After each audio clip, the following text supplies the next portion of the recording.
Hello everyone, this is the second lecture on metallurgy और इस lecture में हम डिस्कस करेंगे the steps involving the extraction of metals. तो मेटल का जो एक्सट्रैक्शन होता है मींस जो पूरा का पूरा मेटलर्जी का प्रोसेस होता है उसमें क्या क्या स्टेप्स होते हैं। तो हमने पिछले लेक्चर में डिस्कस किया था कि यहाँ पे 4 मेन स्टेप्स होते हैं। तो उन 4 स्टेप्स में हम कौन कौन से मेथड्स यूज़ कर सकते हैं। तो हम कोई एक मेथड यूज़ करेंगे उनमें से जो किसी पर्टिकुलर ओर के लिए सुटेबल होगा।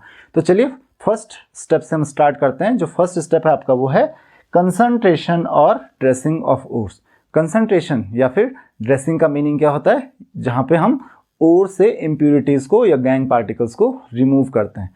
अब कैसे रिमूव करते हैं, तो बहुत सारे मेथड्स हैं। पहला मेथड आपके पास हाइड्रोलिक वॉशिंग, इसको हम लेविगेशन भी बोलते हैं या फिर ग्रेविटेशनल मेथड भी बोल सकते हो आप इसको। तो यहाँ पे क्या यूज़ करते हैं हम लोग, यहाँ पे जो आपकी ओर होती है ओर को हम एक स्लोप में रखते हैं, ग्रूव स्लोप में, जहाँ पे ग्रूव्स बने होंगे और इस स्लोप में हम इम्प्योर ओर को रख लेंगे जिसके साथ गैंग के पार्टिकल्स भी होंगे, इम्प्योरिटीज़ के पार्टिकल्स। इस ओर पर हम वाटर स्प्रे करते हैं। तो जो वाटर का जेट होता है, क्योंकि जो गैंग के पार्टिकल्स होते हैं वो लाइट होते हैं, वो हल्के होते हैं, जबकि जो ओर के पार्टिकल्स होते हैं वो हैवी होते हैं। तो ये जनरली तभी हम यूज़ करेंगे जब ओर के पार्टिकल्स बहुत हैवी होंगे as compared to the gang particles. अब इससे क्या होगा, जो वाटर जेट होगा उसके साथ जो गैंग पार्टिकल्स होंगे, क्योंकि वो हल्के हैं तो वाटर के साथ बह जाएंगे। सो हमको यहाँ पे वाटर और गैंग पार्टिकल्स अलग से मिल जाएंगे, वो बह जाएंगे किसके साथ, वाटर के साथ, वाटर जेट के साथ। जबकि क्योंकि जो पार्टिकल्स होते हैं किसके, ओर के, वो बहुत डेंस होते हैं, वो बहुत हैवी होते हैं, तो वो इन ग्रूव में रुक जाएंगे क्योंकि उनको फ्लो करना थोड़ा डिफिकल्ट होगा, तो इसीलिए वो इन ग्रूव्स में रुक जाएंगे। तो ऐसे में आप ओर को सेपरेट कर सकते हो गैंग पार्टिकल से और फिर आप इसके बाद इस ओर को ड्राई कर सकते हो बहुत इजीली। देन दूसरा मेथड जो हमारे पास है वो है मैग्नेटिक सेपरेशन। तो मैग्नेटिक सेपरेशन में हम क्या करते हैं, मैग्नेटिक सेपरेशन किसके लिए यूज़ होता है, मैग्नेटिक सेपरेशन हम तब यूज़ करते हैं जहाँ पे आपके पास या तो ओर या फिर गैंग मैग्नेटिक हो। तो ओर और गैंग में से एक मैग्नेटिक होना चाहिए और दूसरा नॉन मैग्नेटिक होना चाहिए। या तो ओर मैग्नेटिक हो और गैंग पार्टिकल्स नॉन मैग्नेटिक, या फिर ओर नॉन मैग्नेटिक हो और गैंग पार्टिकल्स मैग्नेटिक हो, तो तब आप इस प्रोसेस को यूज़ करेंगे। तो यहाँ पे क्या होता है कि हम पल्वराइज्ड ओर को यूज़ करते हैं। जनरली हम पल्वराइज्ड ओर ही यूज़ करते हैं। पल्वराइज्ड ओर को ध्यान रखना, पल्वराइज्ड ओर का मतलब क्या होता है, पल्वराइजेशन एक प्रोसेस होता है। पल्वराइजेशन मतलब होता है कि किसी भी सब्सटेंस को, जनरली हम ओर की बात कर रहे हैं तो यहाँ पे हम ओर को क्या करते हैं, ओर को करते हैं फाइन पार्टिकल्स में, मीन्स उसका एक पाउडर फॉर्म कर लेते हैं। तो इसी प्रोसेस को हम कहते हैं पल्वराइजेशन।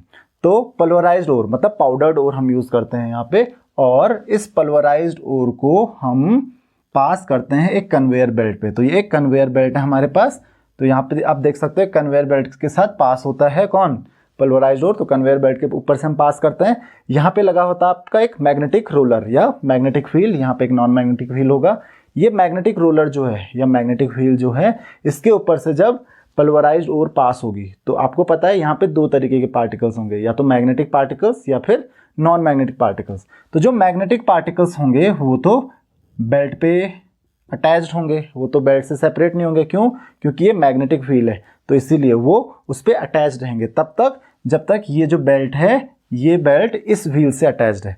जबकि जो नॉन मैग्नेटिक पार्टिकल्स होंगे वो यहाँ से सीधा, क्योंकि वो उनमें कोई अट्रैक्शन, फोर्स ऑफ अट्रैक्शन नहीं होगा, उसको तो मैग्नेटिक व्हील अट्रैक्ट करेगा नहीं, तो जो नॉन मैग्नेटिक पार्टिकल्स होंगे वो आपके यहीं पे सेपरेट हो जाएंगे। जबकि जो मैग्नेटिक पार्टिकल्स होंगे वो आगे जाएंगे और ये तब तक कांटेक्ट में रहेंगे बेल्ट के जब तक बेल्ट किसके साथ कांटेक्ट में है, मैग्नेटिक व्हील के साथ। अब बेल्ट का कांटेक्ट यहाँ पे ब्रेक हो गया तो यहाँ से आपके जो मैग्नेटिक पार्टिकल्स हैं वो यहाँ से अलग हो जाएंगे, किससे, बेल्ट से। तो यहाँ पे आप देख सकते हो नॉन मैग्नेटिक पार्टिकल्स और मैग्नेटिक पार्टिकल्स दोनों अलग हो गए। तो आपने यहाँ पे देखा कि नॉन मैग्नेटिक और मैग्नेटिक पार्टिकल्स अलग होते हैं। इसमें अगर दोनों के दोनों गैंग और ओर अगर दोनों मैग्नेटिक हैं तो दोनों के दोनों तो यहाँ आ जाएंगे, तो इससे आप अलग नहीं कर सकते हो। या फिर दोनों नॉन मैग्नेटिक हैं तो उससे दोनों के दोनों टाइप के पार्टिकल्स, जो गैंग है और जो ओर है, दोनों यहाँ आ जाएंगे।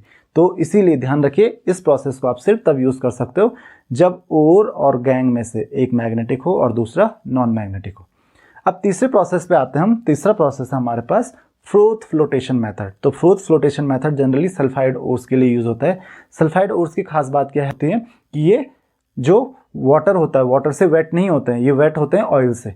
तो जबकि जो इम्प्योरिटीज होती है या गैंग पार्टिकल्स होते हैं वो वाटर से वेट हो जाते हैं।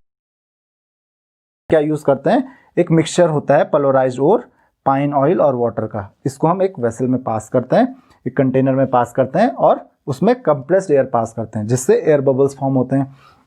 ये आप एयर बबल्स जब फॉर्म होते हैं तो इसमें जो, क्योंकि आपको पता है जो प्योर ओर होगी, ओर तो किससे वेट हो जाएगी, ऑयल से, तो ओर जो है वो ऑयल्स के साथ मिक्स होके, क्योंकि ये एयर बबल्स फॉर्म होते हैं यहाँ पे, इसको हम शेक करते हैं बहुत अच्छे से, और जब एयर बबल्स फॉर्म होते हैं तो इन एयर बबल्स के साथ जो ओर होती है वो क्योंकि ऑयल के साथ मिक्स होके वो ऊपर एक फ्रोथ बना देती है, मतलब एक झाग सा बना देती है। तो जो ओर होगी ओर उसी फ्रोथ में होगी, तो इसीलिए इसको हम क्या कहते हैं, फ्रोथ फ्लोटेशन मेथड। जबकि जो इम्प्योरिटीज होती हैं, इम्प्योरिटीज तो वाटर के साथ मिक्स हो जाती हैं, तो वाटर के साथ मिक्स होके वो नीचे डिपॉजिट हो जाती हैं, तो गैंग पार्टिकल्स यहाँ पे इस पर्टिकुलर कंटेनर के बॉटम में डिपॉजिट हो जाएंगे, जबकि जो ओर होगी ओर एक फ्रोथ बना देगी टॉप पे।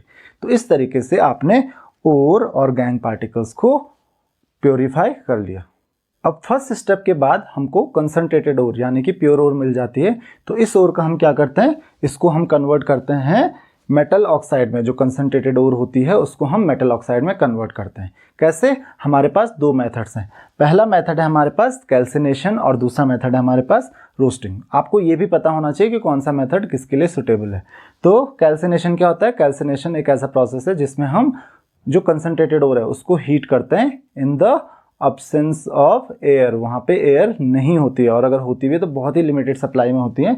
सो the heating of ore in the absence of air और in the very limited supply of air is known as calcination. तो कैल्सिनेशन में हम क्या करते हैं, हीट करते हैं मेटल ओर को, और आपको मिलता है, यहाँ पे एग्जांपल देख सकते हैं जैसे कैल्शियम कार्बोनेट, तो यहाँ पे आपको कैल्शियम ऑक्साइड मिल गया और कार्बन डाइऑक्साइड सेपरेट हो जाएगी। उसी तरीके से Fe2O3.2H2O यहाँ पे आपको मिल गया Fe2O3।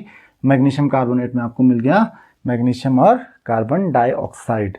तो यहाँ पे आप देख सकते हैं कि जो कैल्सिनेशन यूज़ होगा, कैल्सिनेशन किसके लिए यूज़ होगा, जनरली हम कार्बोनेट ओर्स के लिए यूज़ करते हैं या फिर उन ओर्स के लिए यूज़ करते हैं जिसमें वाटर ऑफ क्रिस्टलाइजेशन होता है। तो इससे हम वोलेटाइल इंप्योरिटीज़ को इजीली रिमूव कर सकते हैं। जैसे यहाँ से आपको पता है कार्बन डाइऑक्साइड इवॉल्व होता है, तो कार्बन डाइऑक्साइड इजीली रिमूव कर सकते हैं, या फिर यहाँ से वाटर वेपर रिमूव होता है, तो इसके लिए भी हम ये प्रोसेस यूज़ कर सकते हैं। तो जैसे वोलेटाइल इंप्योरिटीज़ कौन कौन हो गई, वाटर वेपर हो गया, कार्बन डाइऑक्साइड हो गया, तो इनको हम रिमूव कर सकते हैं with the help of calcination. The next is roasting. Roasting में हम क्या करते हैं, रोस्टिंग में हम जो ओर होती है, ओर को हम एयर की प्रेजेंस में हीट करते हैं। यहाँ पे हम एब्सेंस में हीट करते थे, यहाँ पे हम एयर की प्रेजेंस में हीट करेंगे और वहाँ से हमको क्या मिलेगा, मेटल ऑक्साइड मिलेगा। तो जनरली रोस्टिंग का जो प्रोसेस होता है वो किसके लिए यूज़ होता है, सल्फाइड ओर्स के लिए बहुत ज़्यादा हम यूज़ करते हैं। तो आप यहाँ पे देख सकते हो FeS+3O2 will get FeO and from Cu2S we will get Cu2। तो आप यहाँ पे देख सकते हैं कि जो सल्फाइड ओर्स होते हैं, चाहे वो आयरन की हो या फिर कॉपर की हो, सल्फाइड ओर्स के लिए हम कौन सा मेथड यूज़ करेंगे, रोस्टिंग यूज़ करेंगे। तो रोस्टिंग में हम इजीली FeO और Cu2 that is metal oxides को ऑब्टेन कर सकते हैं। तीसरा जो स्टेप है आपके पास that is reduction of metal oxide to metal. तो इस मेथड में हम मेटल ऑक्साइड को रिड्यूस करके मेटल ऑब्टेन करते हैं, और यहाँ पे भी आपके पास अलग अलग मेथड्स हो सकते हैं। तो हम वो मेथड यूज़ करेंगे जो हमारे लिए ज़्यादा कन्वीनियंट हो। सबसे पहला मेथड है थर्मल डिकम्पोजिशन। तो थर्मल डिकम्पोजिशन में क्या होता है, जिस मेटल का ऑक्साइड हीट करने पे डिकम्पोज हो जाता है इजीली, उसमें हम ये प्रोसेस यूज़ कर सकते हैं। जनरली जो मर्क्यूरी का ऑक्साइड है या सिल्वर ऑक्साइड जो है वो इजीली डिकम्पोज हो जाते हैं हीट करने पे। तो अगर उनको आप हीट करते हो तो मर्क्यूरी का ऑक्साइड देगा मर्क्यूरी और ऑक्सीजन, सिमिलरली Ag2 फॉर्म करेगा सिल्वर और ऑक्सीजन। नाउ उसी तरीके से आपके पास एक और मेथड यूज होता है, क्योंकि हर मेटल इजीली नहीं फॉर्म हो सकता है bye there oxide. Thermal decomposition से आप सारे के सारे मेटल नहीं ऑब्टेन कर सकते, क्योंकि सारे मेटल्स का थर्मल डिकम्पोजिशन इतना इजी नहीं होता है। तो हम कुछ मेटल्स के लिए यूज करते हैं रिड्यूसिंग एजेंट्स, क्योंकि रिड्यूसिंग एजेंट क्या करते हैं, उन मेटल ऑक्साइड्स को रिड्यूस करके हमको मेटल फॉर्म करके दे देते हैं। तो जैसे हम कार्बन यूज़ कर सकते हैं या कार्बन मोनोऑक्साइड यूज़ कर सकते हैं। तो यहाँ पे जैसे हम कार्बन यूज़ कर रहे हैं तो Fe2O कार्बन के साथ क्या फॉर्म करेगा, Fe आयरन फॉर्म करेगा। उसी तरीके से ZnO जिंक ऑक्साइड क्या फॉर्म करेगा, जिंक और कार्बन मोनोऑक्साइड फॉर्म करेगा। हम कार्बन मोनोऑक्साइड भी जनरली यूज़ करते हैं, तो जैसे कॉपर ऑक्साइड को अगर आप कार्बन मोनोऑक्साइड के साथ ट्रीट करोगे तो ये फॉर्म करेगा कॉपर। तो इस तरीके से आप मेटल्स फॉर्म कर सकते हो।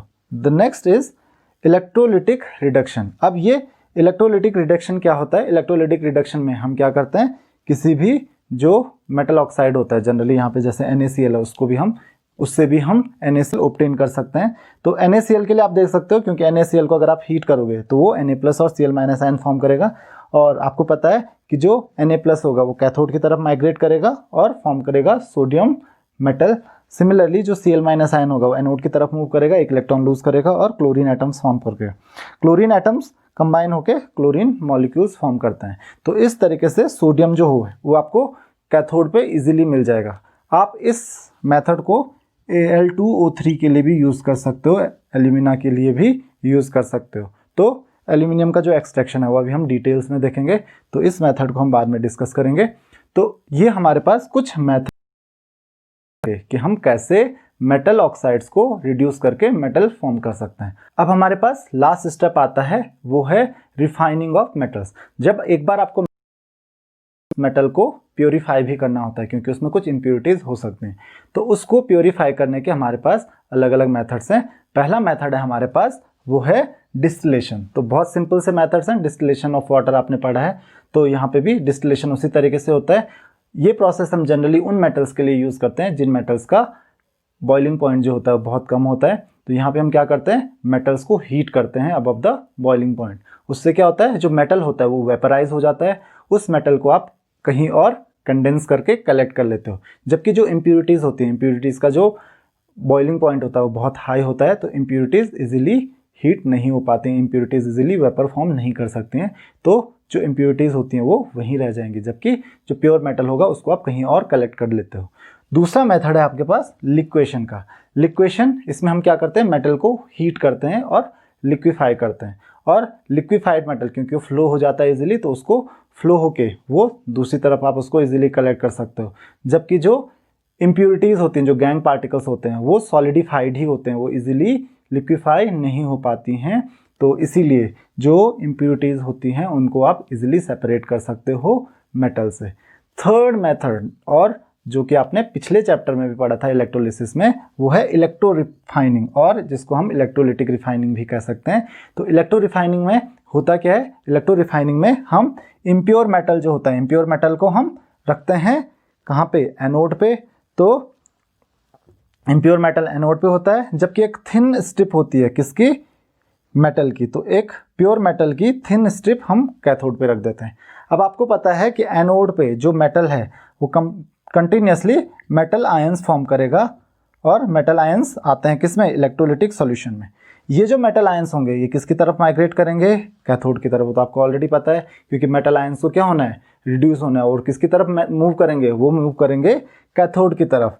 अब जो मेटल आयंस हैं, मेटल आयंस तो कैथोड की तरफ मूव करते हैं और वहाँ पे वो रिड्यूस होके कैथोड पे डिपॉजिट हो जाते हैं। तो इसीलिए यहाँ पे एक थिन स्ट्रिप रखनी होती है, इस पर डिपॉजिट होता रहता है और आपको पूरा का पूरा मेटल कहाँ पे मिल जाएगा, कैथोड पे मिल जाएगा। जबकि जो इम्प्योरिटीज़ होती हैं, इम्प्योरिटीज़ यहाँ पे नीचे जो एनोड होता है उसके बॉटम में डिपॉजिट हो जाती हैं, और इसको हम बोलते हैं एनोड मड।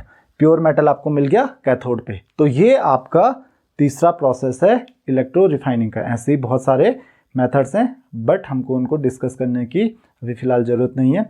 तो फिलहाल इस लेक्चर में इतना ही। अगर आपको इस लेक्चर में किसी भी टॉपिक में कोई भी डाउट होता है तो आप मुझे कमेंट बॉक्स में क्वेश्चंस पूछ सकते हैं। Thank you very much.